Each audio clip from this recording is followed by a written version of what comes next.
Once Toby's accident had been cleared up, engineers worked all night to get the main line reopened again.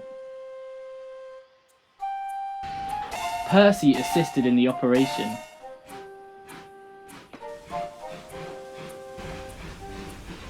And that morning when he returned to Ffarquhar, he was exhausted.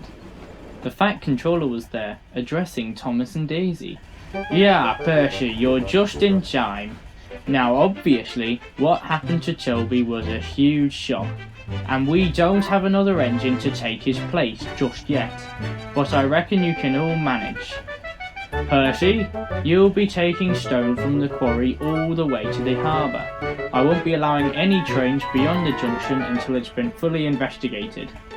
Thomas and Daisy, you will have to handle Toby's passengers between you. Daisy, you'll be doing the morning run to the quarry. Now I must get to the junction.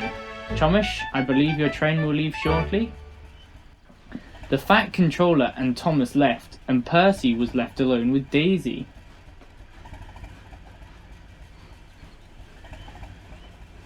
"Oh, Daisy, I think this is all my fault. I got Toby to swap with me, and now—" "Will you just be quiet, Percy? Last night it was, 'Oh look, I have the most important job.' Today it's, 'Oh no, I'm responsible for Toby's crash, la la la la la.' Can an engine not get a break from it all?" "Well, you know what, Percy? If you had just kept your mouth shut, I would not have to be making these quarry trips. Ugh." Daisy arrived at the platform, and all the workmen climbed on board. She then set off to the quarry. Disgusting," she moaned. "These peasants getting dirt on my lovely upholstery. The shame of it."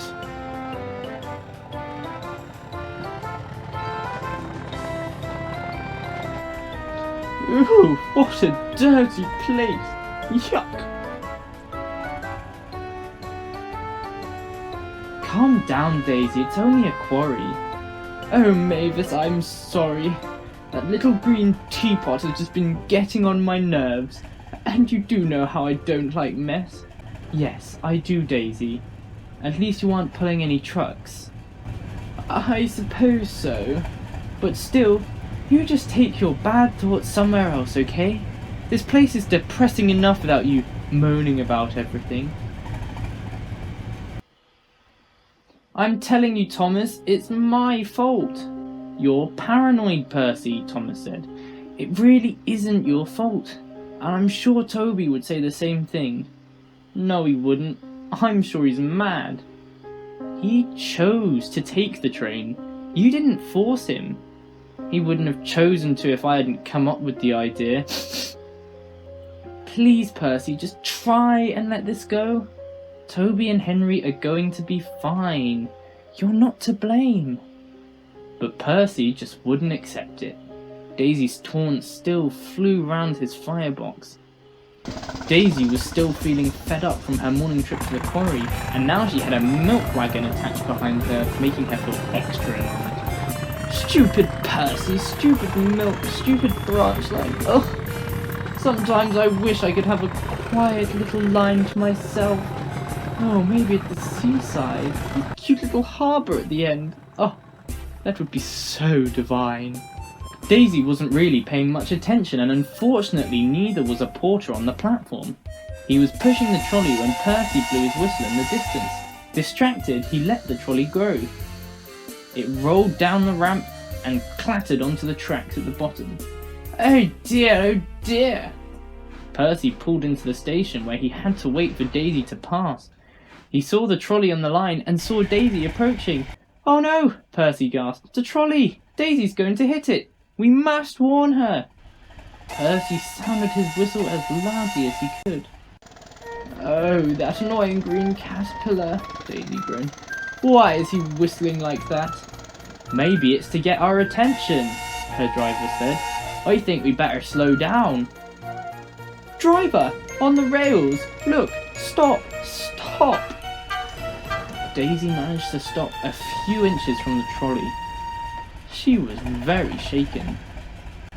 "Well, Percy, if you hadn't whistled like that, we might not have stopped in time," Daisy's driver said.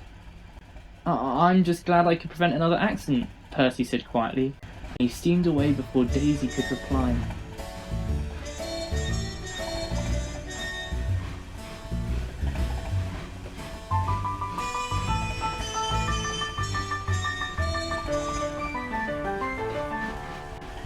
That evening, Percy took a passenger train down to the junction. He was unsure how he was feeling.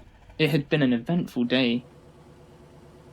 At last, the roar of a diesel engine sounded, and Pip and Emma pulled in with the express.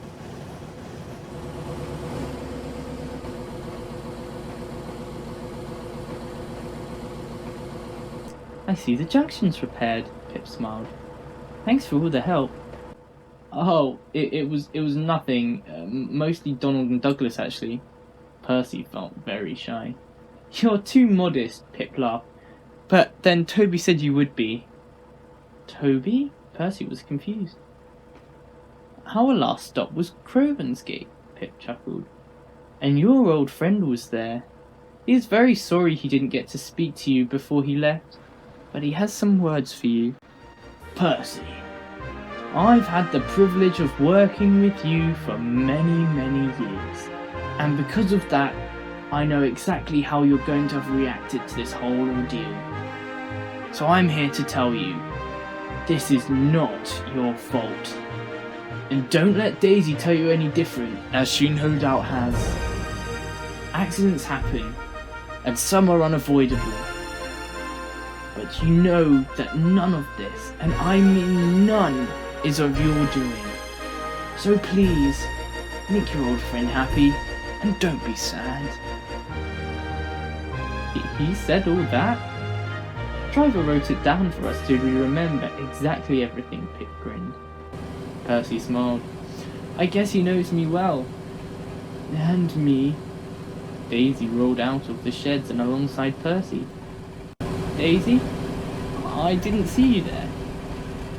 Sorry, I didn't want to ruin the moment. But Toby's right. I shouldn't have said those things to you. And I never thanked you for rescuing me today. I might have been with Toby if it weren't for you. So, thank you. And I'm sorry. It's okay. Toby wouldn't want us fighting, so why bother? Let's just run this line as smoothly as we can, until he returns. Agreed, Daisy smiled. Just please can you do the quarry runs instead? Please? Well, why not? Percy chuckled. Daisy still had a lot to learn, but Percy was willing to accept that and move on.